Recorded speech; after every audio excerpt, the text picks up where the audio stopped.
In the 2025 Dutch Grand Prix, the incidents involving Lewis Hamilton and Charles Leclerc presented two very different narratives, even though both ultimately resulted in major disappointment for the respective drivers and their teams.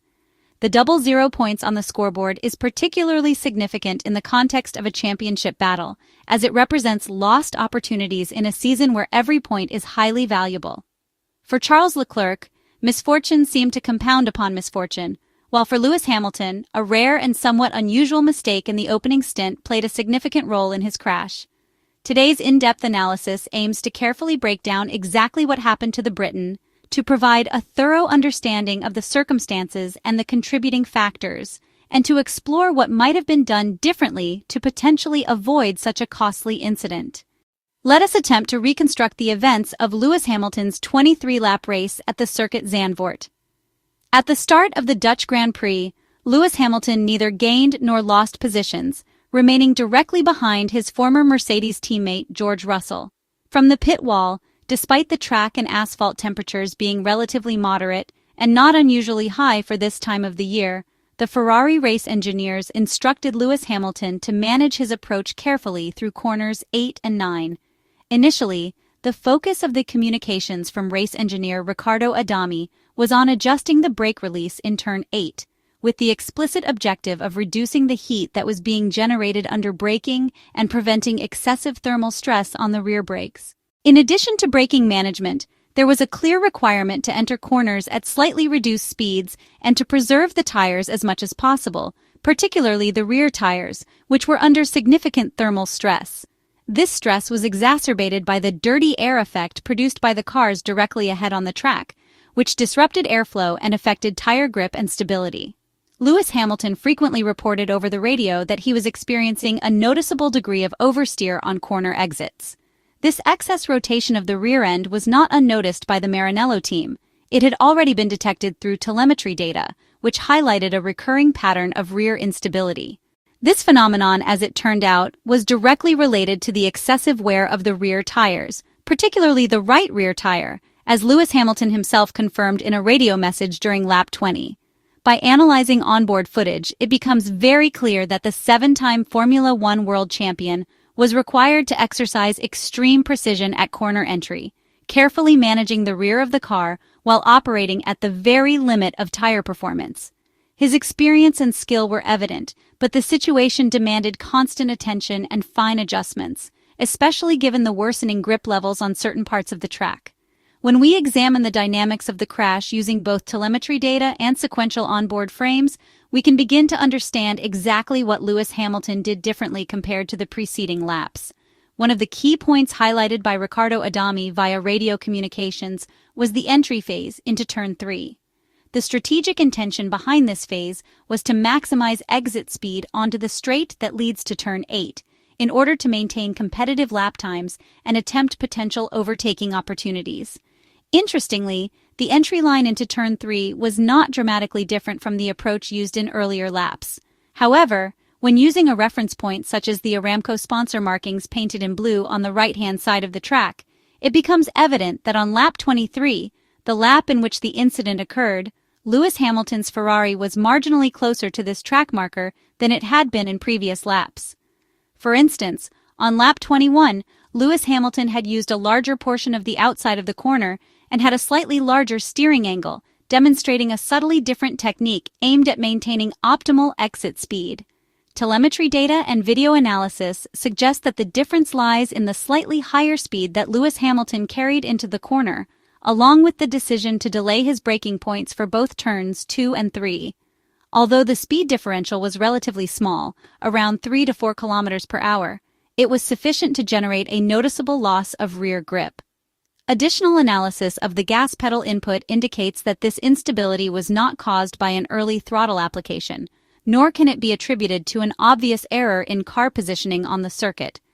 The 7-time Formula One world champion was operating the car within the expected parameters, yet the combination of higher speed, delayed braking, and tire wear created a critical situation. The mistake can be more accurately attributed to the rapidly deteriorating track conditions and the complex dynamics of the vehicle under these circumstances. Frames capturing the midpoint of Turn 3 illustrate that Lewis Hamilton had to abruptly turn the steering wheel in an effort to control the rear end of the Ferrari. The higher entry speed significantly increased lateral load transfer and demanded more grip from the rear tires than they could provide at that moment. Compounding this, the longitudinal load shift during throttle release caused an overload of the rear tires, which were already nearing the limit of their usable life. The tires began to slide more extensively, particularly as the car moved into sections of the track that were less rubbered in and slightly wetter. This combination of factors rendered the car nearly uncontrollable. The collapse of the friction coefficient on the rear tires played a primary role in this dynamic, emphasizing how critical tire management and precise driving are in high-speed corners.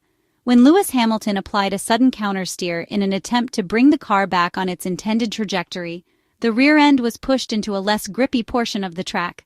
Despite employing a larger steering angle to regain control, the Ferrari lost almost all directional stability. Observing this sequence, one might wonder whether this was a rookie-level error.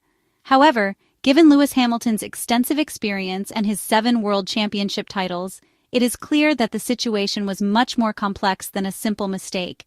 Human error certainly played a part, but the primary factors were the combination of track conditions, tire degradation, and vehicle dynamics at the limit.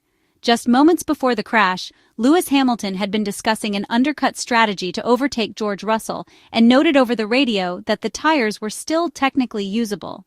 However, in his focused attempt to close the gap to his former Mercedes teammate, Lewis Hamilton inadvertently carried excessive speed into the braking zone, missing the optimal braking point for the corner.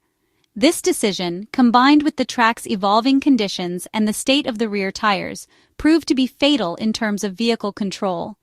At this stage of the race, where precision and attention to detail are crucial, even small miscalculations can result in a loss of control, as was the case here.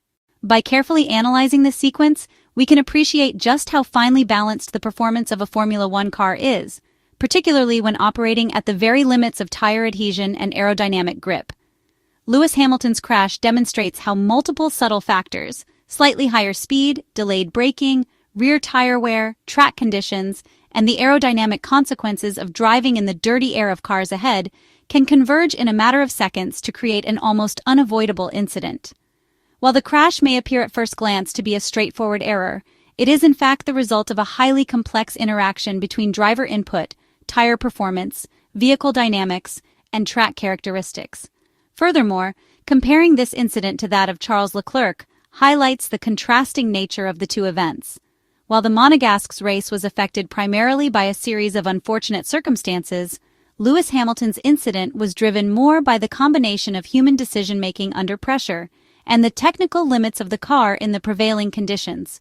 Both zero-point results are significant in the context of the 2025 Formula One season and serve as a reminder of how unpredictable and challenging racing at the highest level can be, even for the most experienced drivers on the grid.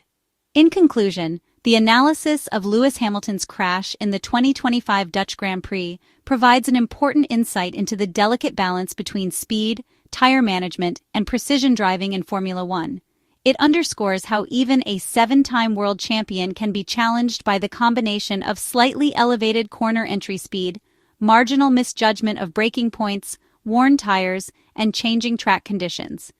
Each of these factors alone might not have been enough to cause a crash, but together they culminated in a loss of control and a race-ending incident. This incident reinforces the importance of careful race management, real-time strategic adjustments, and the incredible skill required to handle a Formula One car at the limits of performance under dynamic and evolving conditions.